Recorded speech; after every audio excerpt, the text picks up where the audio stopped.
ఇవన్నీ కూడా మేము చూసిన మూవీ టికెట్స్. ఇవన్నీ కూడా అప్పటి స్వీట్ మెమొరీస్ అన్నీ కూడా ఈ పెట్టెలో దాచుకున్నాం. మస్కా మూవీ, నెక్స్ట్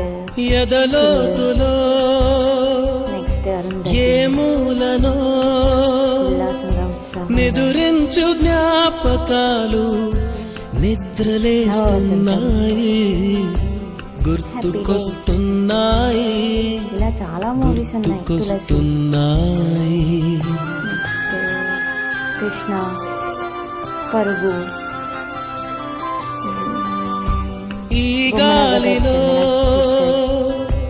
ఏ మమతలో మా అమ్మ మాటలాగా పలకరిస్తున్నాయి, గుర్తుకొస్తున్నా.